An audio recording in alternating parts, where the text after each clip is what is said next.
You're listening to the Rewilding Earth podcast.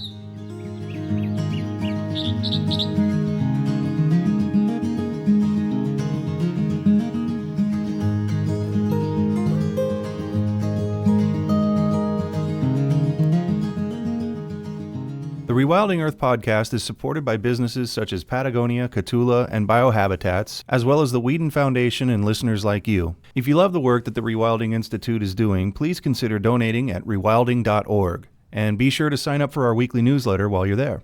Rick Steiner is a conservation biologist in Anchorage, Alaska, and founder of Oasis Earth. He's been involved in the global conservation movement for over 40 years. From 1980 to 2010, he was a marine conservation professor with the University of Alaska, stationed in the Arctic, Prince William Sound, and Anchorage, specializing in marine conservation, working on the environmental effects of offshore oil, climate change, fisheries, marine mammals, shipping safety, habitat conservation, and conservation policy. After the university and the U.S. government pressured him to refrain from raising concerns about the risks and impacts of offshore oil development in Alaska, he resigned his tenured professorship in protest. Today, we continue a discussion we've had on this podcast in the past with Rick about the wildlife management and biodiversity crisis globally and in the United States, and steps you can take to aid in the fight for the future of life on Earth. Rick, thanks so much for coming back to the Rewilding Earth podcast for a very important one today. Glad to be here. Good to talk to you again, Jack. What is the crisis with wildlife management on a global scale? What are we looking at around the world? Yeah, that's a fantastic question. And that is key, actually, taking this broad context on the home planet and then understanding what's going on in North America within that context. So globally, nature is unraveling before our eyes. If you connect the science, literally thousands of scientific studies, connect the dots between them, there's a catastrophic rate of species extinctions now and catastrophic wildlife population declines, vertebrate wildlife. We're essentially killing the biosphere. The extinction rate is 50 to 100 species a day, 1,000 times the historic background rate. We've already lost perhaps 1 million species in the last 50 years, and we have another 1 million species on Earth at immediate risk. And of course, this is from overexploitation, habitat loss, climate change, and pollution. Mainly, climate change hasn't been the main driver to date, but it will become such throughout this century. But certainly, habitat loss and overexploitation by humans have been primary drivers of the crisis. The World Wildlife Fund and the London Zoological Society do a Living Planet Index every few years. They've surveyed 32,000 populations within about 5,000 species of vertebrates, amphibians, reptiles, mammals, birds, fish, and estimate that on average, we've lost about 70% of all vertebrates on Earth in the last 50 years. Let me say that again. This is huge. We've lost most vertebrate life on Earth in the last 50 years. That includes large oceanic fish, seabirds, and all sorts of other species. And it's just absolutely remarkable that this is sort of sleepwalking off a cliff. And unfortunately, some people right now is dealing with important weighty issues like how to get tickets to the Taylor Swift concert more easily. So it's like we're on the Titanic, we're taking it on water, we've hit the iceberg. Some people are panicking, the people that know what's going on, and other people sitting around sipping brandies, listening to the string quartet play music. But this is a existential crisis we are in, and we are not acting appropriately to resolve it. There are solutions. We know what they are. We need to be positive and optimistic about this, but we need to get to work. Yeah. I imagine the unraveling of the other 30% would be quite an easier job because people are off in other directions looking the other way. For some, I think it's too painful to see and they feel helpless, which is why this episode is really going to focus on actions that can be taken today. I want to be able to have guests say, what do we need to do? How do we solve problems? How can we get involved in a meaningful way where we don't just want to inebriate ourselves with social media, anything that we can? There's nothing wrong with going to a Taylor Swift concert if you're also actively working and feel positive and hopeful that there is a future that doesn't include all of the headlines that you see today. That's Uh, right. We have to prioritize risks and solutions. And we're not doing that very well. People tend, and this is human nature, right? People tend to get distracted into easy things like the Super Bowl halftime show and things like that that are a little more understandable to them than these huge existential crises that we're dealing with or not dealing with. But the important thing is, as you state, there are solutions, and we need in government is the central cog in this wheel. We need federal and state governments here within the United States to get active around the solutions to this. And we know exactly what needs to be done. So some of it, for instance, when the Biden administration came in 2 years ago, they're halfway through their first term. They launched this 30 by 30, 30%. They wanted to protect 30% of lands by 2030, what they call the America the Beautiful initiative. Laudable goals. I think that should be advanced and expanded. It should be 30% of lands and waters by 2025. There's no reason to wait till the end of the decade. And further, unfortunately, here we are halfway through the term and not a lot of substantive conservation has taken place. And so that worries us as well. They need to put the pedal to the metal within the administration. That's why we need people to start advocating this within their congressional representatives and directly to the federal agencies that are charged with implementing that. There are solutions, habitat protection,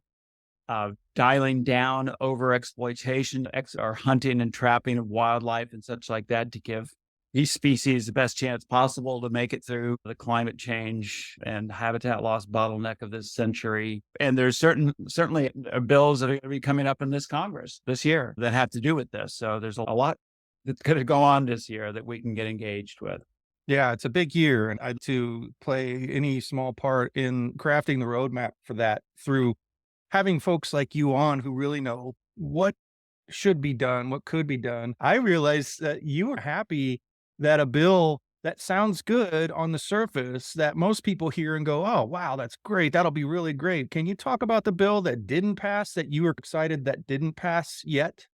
Yeah, that was called the Recovering America's Wildlife Act. The acronym is RAWA. And it had some bipartisan support.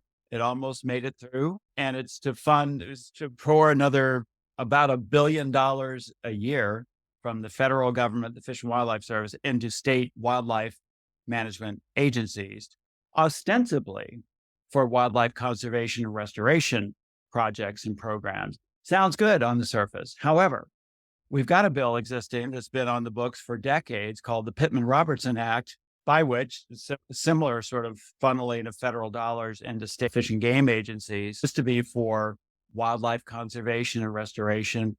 But unfortunately, a lot of those funds are diverted into things that are cross purposes to the federal goals of sustainable diversity in terrestrial ecosystems. And so here, the federal government, things like predator control. A lot of state game agencies want to do predator control to increase ungulate populations for hunters. And while that on the surface may seem like a legitimate measure to take, it really isn't. Predator control has been proven time and time again to, one, be usually ineffective, secondly, to be not scientifically based, and thirdly, if it is effective, it has the knock-on effect of destabilizing ecosystems, increasing prey populations, and causing overgrazing of prey resource, prey base, food base, and such. And so you can have ungulate population crashes, and we've had that. We've seen that here in Alaska. So we've had this federal funding, annual funding to state wildlife agencies for decades. It has very little public oversight, no real scientific oversight by the U.S. Fish and Wildlife Service. And we submitted a proposed rulemaking petition, my colleagues there are public employees for environmental responsibility, to the Secretary of Interior more than a year ago. I think it was in September of 2021, requesting that she draft and issue a rule that would require both public comment on each state Pittman-Robertson proposal wildlife restoration plan before they get their monies from the federal government, and then also require scientific review of each program, and then that the secretary would find whether those state proposals are eligible for federal funding or not. The federal government has that authority within the act, and we wanted to make it explicitly clear through a rulemaking that our authority was going to be acted on. We have not heard from the secretary on that about a year and a half. And the same problem exists with RAWA, the Recovering America's Wildlife Act. And it was strange that a lot of the national big environmental groups were on board with RAWA passage. And many of them were supporting that. We don't need to name names, but it was surprising to me that they were all supporting it so strongly, just on the conceptual basis that this is putting a lot more money into states to theoretically use for wildlife recovery and restoration but again, the devil is in the details. What happens right now with Pittman Robertson federal funding, say in Alaska, is they use it to support their predator control program to manipulate terrestrial wildlife ecosystems to produce more moose, caribou, and deer, mainly moose and caribou, which destabilizes the ecosystem to eliminate predators, brown bears, black bears, wolves, and such from entire game management units here. And that is contrary to federal goals. And even on federal lands, even on national preserves, National Park Service preserves in Alaska and fish and wildlife refuges, the state has been implementing these kinds of programs. And it's, so the federal government needs to get its handle on this, that it cannot continue to fund state agencies that are operating at cross purposes to federal goals on this. What I want to talk about now is the thing that you said, that a lot of organizations were on board with RAWA just as it was written, and it seems like they fell prey. It was an amateur thing. You read the headline, you read the synopsis, and you're like, this is cool. Okay, we're behind this. They rubber stamped it. And what I want people to know is that there are people, the closer to the ground that you get, the more truthful and accurate the information is. So I would say, Rick, you're one of the people who's much, much closer to this issue than a World Wildlife Foundation. I'll name names. They don't care. Well, yeah, I think there's people in all these organizations that care, but they got lost in the details of this. And you're right, they're not on the front lines watching what states like Alaska, Montana, Idaho, Wyoming, even Wisconsin, Michigan, Oregon, Washington do with these federal monies. Yeah. If you really parse the details and look at how states are actually using these funds to contravene federal goals of sustainable natural diversity on these terrestrial ecosystems, then there'd be no question that, let's find a way to support these state agencies with certain caveats. And one would be, and this is what we tried to amend RAWA last year, but it was too late. We were unsuccessful at that. But the amendment should be, there should be no use of these federal funds for predator control, any way, shape, or form. Secondly, there needs to be mandatory representation on state wildlife boards and commissions representing the broad stakeholders within the states. And we don't have that in virtually any state. It's mainly hunters and trappers and guides, like here in Alaska, that set wildlife harvest policies. And all the other stakeholders, which is 80% of Alaskans, don't really get a say. And so the feds can exert leverage. They do this with Department of Transportation funds all the time. Say, we're going to give you $1 billion to do X, Y, and Z for your transportation infrastructure, but you must build it in a certain way. You must conduct the projects and put these out in RFP in a certain format.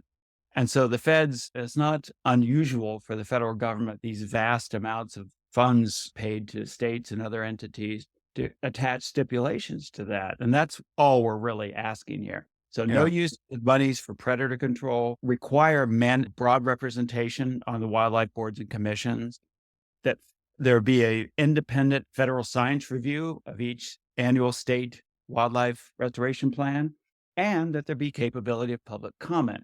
A lot of times, as you just pointed out, the public right on the front lines, like in Alaska or Montana or Wyoming, know more about what the states are doing, the state wildlife agencies are doing, and they need the opportunity to weigh in with comment to the Federal Fish and Wildlife Service before these funds are transferred to the state as a part of the eligibility criteria. So Yeah. We just need the federal government, the Fish and Wildlife Service, to step up to their federal mandate here. So back to those organizations, and I want to underline this because this is where the activism and the involvement and the action from people listening to this really makes a difference. And I want people to picture it because a lot of people haven't been through, like when I was with Greenpeace and stuff, they taught us all about actions and lobbying and where all the power is and what people listen to and, how to get your message through. The biggest organizations have the biggest megaphones. They're the ones that get the attention in DC and on the state level before everyone else, usually. And That's so right. if they're not correct in their assumption that this bill is good, like last year when they were all for it without any of the stipulations that you just argued for that should be in the next bill, then your target as a person on the ground, a collective, let's just say listeners of this podcast and everywhere else Rick has gone to spread the word about the much needed improvements to the bill being considered. We don't want to move the government right now as much as we want to move the big organizations who are just rubber stamping stuff. Maybe because they don't have a lot of time. It sounds good. We got to move on this. They might be in the middle of another campaign and they just need a little boost from their own. So there's lobbying from within organizations as much as there is for government movement along legislative lines, new bills coming up. And that's another place that we can be effective is to get the big loud megaphone people in the country, the very big organizations to understand issues when we're closer to the ground than they are on those issues and have more information to share. That's a great point. Absolutely great point. And I would encourage any listener to the podcast here, if they're members of these other organizations, to contact them and advocate when RAWA comes back up, and I believe it will early in this Congress, because it almost passed in the last one, to advocate a strong amendment, as we have discussed, no predator control, mandatory broad representation of all stakeholders on state wildlife boards and commission, federal science review of annual state plans, and public comment. Those four components, then $1 billion a year, another $1 billion on top of the existing several $100 million from Robertson that goes to these state wildlife agencies, would have those strong context within which we can be pretty sure those funds are going to be used for wildlife restoration and conservation. Right now, as it is, if it passed the way it was introduced and in the last Congress, we would have no clue as to how those funds would be used. And we know that many of them would be used for contradictory purposes that contravene federal goals. So you're listening to the Rewilding Earth podcast. From humble beginnings to global conservation phenomenon, the rewilding movement continues to grow and thrive amid the greatest ecological challenges our planet has faced in 65 million years. Here's how you can join us and help return balance to nature. First, go to rewilding.org and subscribe to the weekly digest to keep up on the latest rewilding news, interviews, and art. Second, consider donating to support the Rewilding Institute's mission to rewild North America and beyond. And for extra credit, please like, subscribe, and share this podcast to help spread the word. Thanks so much for your support. What if RAWA passes with all of these extra wish list items in it? What would that be like? Initially, what will happen is they'll put out a notice annually, is our vision. The U.S. Fish and Wildlife Service will put out a notice to solicit public comment on each state wildlife management plan, restoration and recovery plan. And then everyone who's concerned about wildlife recovery would have a chance to comment on it, to review it, comment on it. Plus, as I envision it, there would be an independent scientific review, and it could be the National Academy of Sciences sets up a standing committee that would review each state wildlife recovery plan to be funded by RAWA and review its scientific integrity and whether it makes sense scientifically or not, and what the problems may be. And the public would have access to that. And then these funds would flow, and we'd have a pretty good sense that they were going to be used for wildlife conservation and recovery. And these terms, wildlife conservation, they're used here as in rhetorical form by hunters, trappers, and guides in the state of Alaska to mean predator control. We take out all the wolves in a particular 10,000 square mile game management unit in order to boost moose populations. And we've had study after study showing that doesn't work. And it has other problems, some humane issues associated with it. It's pretty gruesome things that people have conducted under that rubric. And I would also mention one big national group that did have concerns about RAWA, the Recovering America's Wildlife Act, in the last Congress, that did not support it as it was written, is the Humane Society of the U.S. They're great folks, and they do have a strong predator protection program within HSUS, and they're very strong on Capitol Hill. But for some reason, all the other groups failed to get on board and or get off the RAWA train and look at the details and recommend an amendment. I think everybody wants a win, right? And so these big groups wanted to win so they could credit themselves with it and raise more funds, whatever. But unfortunately, they wanted to win at the expense of the actual integrity of the act. So one of the things that we do is talk in shorthand. When you're in this business for a while, we both know what we're talking about. But to put a face on this, put several faces to this, we're talking about bears and otters and beavers and wolves and all kinds of other critters, mountain lions, the things that you don't see these agencies really talking about. When these agencies put out a brochure, there's a great big bull elk on the front. Inevitably, they never put a mountain lion on any of this stuff. That is not their focus, which brings me to the next thing.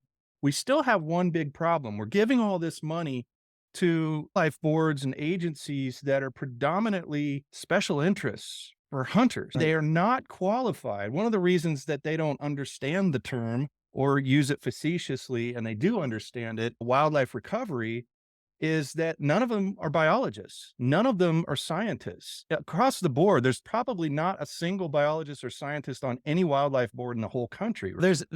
Occasionally there are, but not for long though, right? Not for long. Yeah, that's not for long. And there certainly would be a minority voice if they are. They're here in Alaska and most places, it's a political appointee and has to be confirmed by a very conservative pro-hunting legislature. The governor appoints, the Senate confirms, and they're always consumptive users, hunters, trappers, guides, almost always not biologists. And the theoretical model is they're supposed to listen to the Department of Fish and Game, which does have some very competent biologists, no question about it, on staff, wildlife biologists, but they have to operate within this political context of the current administration, which is all about delivering favors to the consumptive use crowd. At 20% of Alaska's citizens, not the other 80% can just go take a hike as far as they're concerned. So it is a huge problem. And it's typically, most state constitutions provide that all citizens of the state have a stake and should have a say in management of natural resources, including wildlife. So really, a lot of these state commissions, wildlife commissions and boards of game and such, are operating in an unconstitutional manner. And it's been challenged a few times and generally unsuccessfully.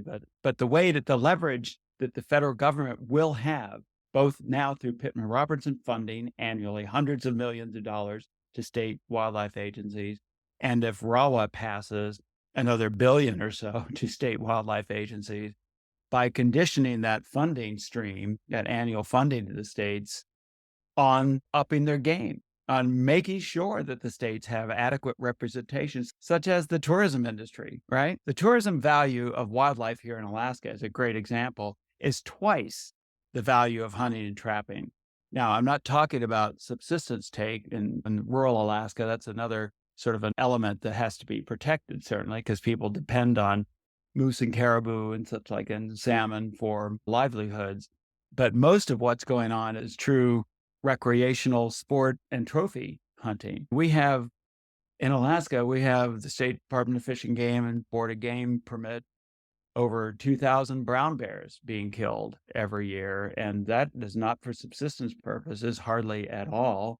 Almost all of that is for trophy hunting, and people fly here from all over the world, shoot their big brown bear, and then take the hide and back and mount it over their fireplace. And there's just some peculiar depravity about that to me, a deep insecurity or of psychopathology that needs to get untangled by the psychiatrists and psychologists and sociologists as to what's going on there exactly. But it's not in the interest of these wildlife populations or sustainable wild ecosystems, for sure.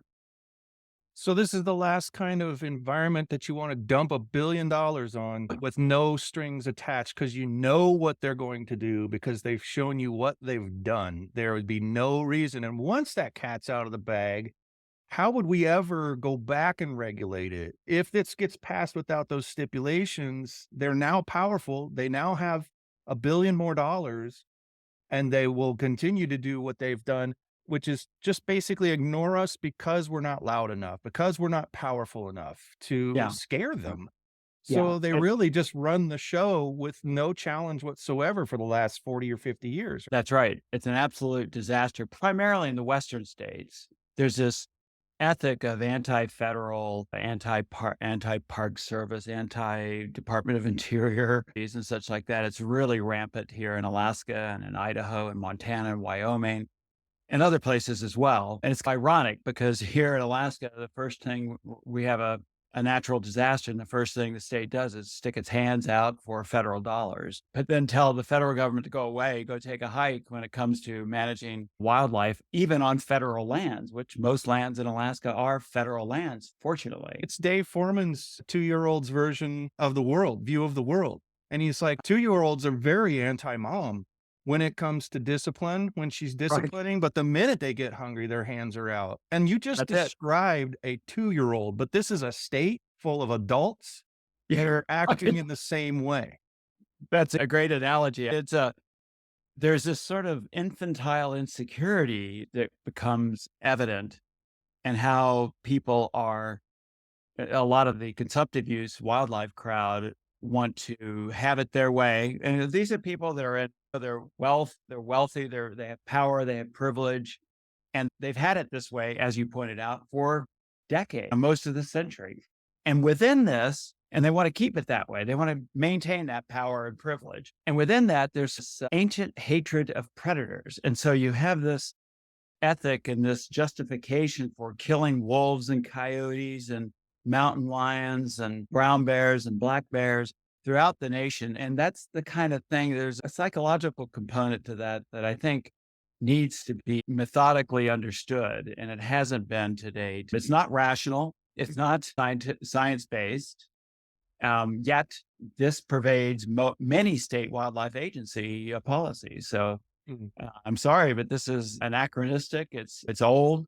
It needs to die out. We've had this for way too long here in Alaska and many of the Western states, and it needs to stop. Yeah. I'm reminded of Kim Crumbo. I was on a meeting and I was talking about, and this happened more than once because I forgot, and we all need reminders. You can't just know something and then just not revisit it and remember everything exactly the way you should. And he was always there to remind me that they do their management of the public's wildlife on the public's land. And no matter how much they raise in hunting fees, it's our land. They could never afford with almost unlimited fees. You can't buy 1 million acres of anything. The public owns all of that stuff. The biggest investor in all of the hunting and fishing community is the public of the United That's right. States, right? Absolutely, without question. And a lot of the monies that come into Pittman-Robertson, and that was part of the reason RAWA did not pass, is they couldn't really agree on a funding stream where the revenue is going to come from. But the monies that come into Pittman-Robertson are from ammunition sales and outdoor equipment sales, things like that. And that's not just the hunting and trapping crowd. That's outdoor enthusiasts in general, target practice folks and whatever. And the bigger point is wildlife in these other lands are public trusts, are to be managed and as a public trust on behalf of all citizens. And right now they are not being. And people here in Alaska know that. And people in all these other Western states know that. I had a conversation with our former Fish and Game Commissioner about that. I said, this Board of Game is not does not represent most Alaskans. And I said, it's not balanced. He said, they're balanced in each of themselves and individually. And I said, that's ludicrous. That betrays the entire concept of balance and diversity on government commissions and boards. It's going to be hard these guys have the power and the status quo is in their favor right now. And so they will defend it jealously. Certainly they have been. But they know they're wrong. They know they're in the minority and they know they have this privileged power. Heck with it. We're going to shake it out. We're not going to hand the keys to this planet over to this minority. We're just not going to do it. Very, very clearly, like you say, in violation of the public trust. Yeah. And we will take it back. We will get in there and take it back. I think we've also been pretty timid in some areas. No. As groups of people. You as an individual are right in their faces all the time. We have many individuals who are, but as organizations and things, I think everybody's been like, it's locked up. There's nothing we can do. They have all the power. And the thing is, we have all the power. It's really convenient for people like that to have that mythology out there that you are powerless. So don't even try.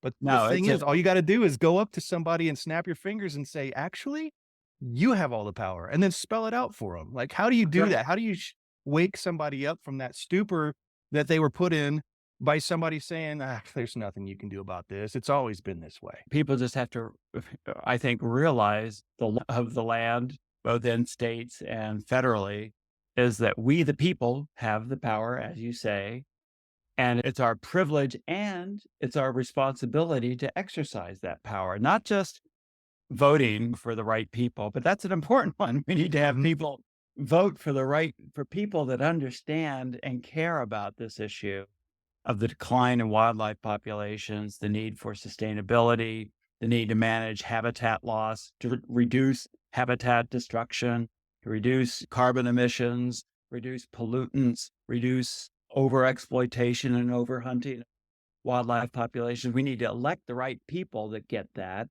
But further, even if the wrong people get elected, and that often has happened, we need to pressure them. And they can be subject and vulnerable to public pressure without question. So yeah, people have a right and a responsibility, I think, to weigh into this issue. And if we don't, then shame on us. To get on with it and get into it. And it's not for nothing. That's why I wanted to get to this point. Again, all of the finer details about this particular issue with wildlife agencies, we've got RAWA to deal with that would guide the agencies, but they're only so guidable as their membership is diverse, and it is not right now. And so we have to deal with two issues today. And you have full instructions at rewilding.org/POD. We'll have all of the details. Rick's going to provide me with all the steps that you can take, and they are worth it. And because I want you to paint a picture of what you think about if state wildlife agencies were governed and run with the public trust solely in mind, which includes hunters. It's not at the exclusion of hunters, but includes them, but at the rate, the 4% or so that they actually, their rate of involvement is, the numbers are. What would happen to the biodiversity situation in North America, in the United States, if you got what you wanted? I think we'd see recovery, not immediately, but over the rest of this decade, and certainly on deeper into this century. And that's exactly what we need. We need state wildlife agencies to start resonating with the science here. And that's a critical component of this, that they all say they make decisions based on science, but they often do not.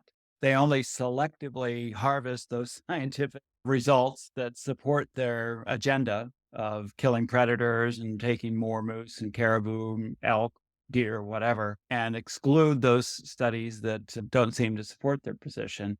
But I am certain that if we have state wildlife agencies within this rubric of independent scientific review in order to receive their federal funds annually, public comment, these stipulations that you cannot use it for predator control. If you want to do predator control, do it on your own. Don't use federal funds for it. And then also that there must be balance on the state wildlife boards and commissions, things such as science represented, a designated seat for science, a designated seat for tourism, these more pronounced values of wildlife management in the nation.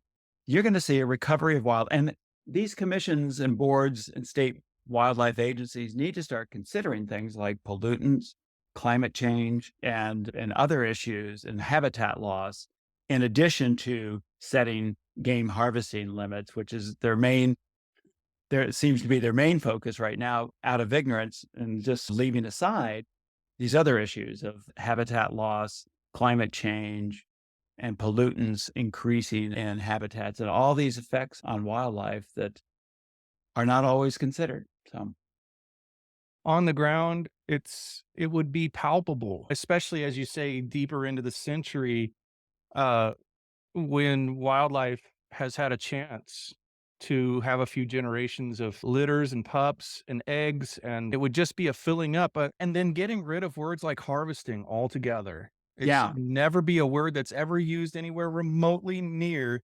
wildlife issue, public wildlife, public trust issues ever again. I'm trying to picture what the big prize is, the grand prize for everyone's participation today and in the future as this goes along. It is a beautiful, wonderful, huge grand prize at the end of this road. We're not talking about, although this is important too, everybody has to work for their favorite local regional spots that are up for wilderness designation, things like that. But this is bigger than that, because it covers that and every other state.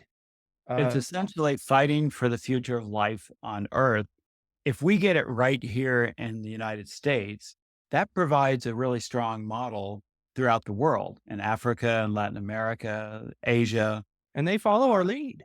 And they do. And but lacking American leadership on this and the way we manage wildlife right now, the rest of the world says they're not doing anything of value there for conservation. They literally follow our lead. Whatever, if we have good leadership or bad leadership, they're following it. Right. Yeah. You gotta be mindful of that. Let's get good leadership and really double down on fighting for the future of life on Earth, including all these extraordinary wildlife species that we co-evolved with.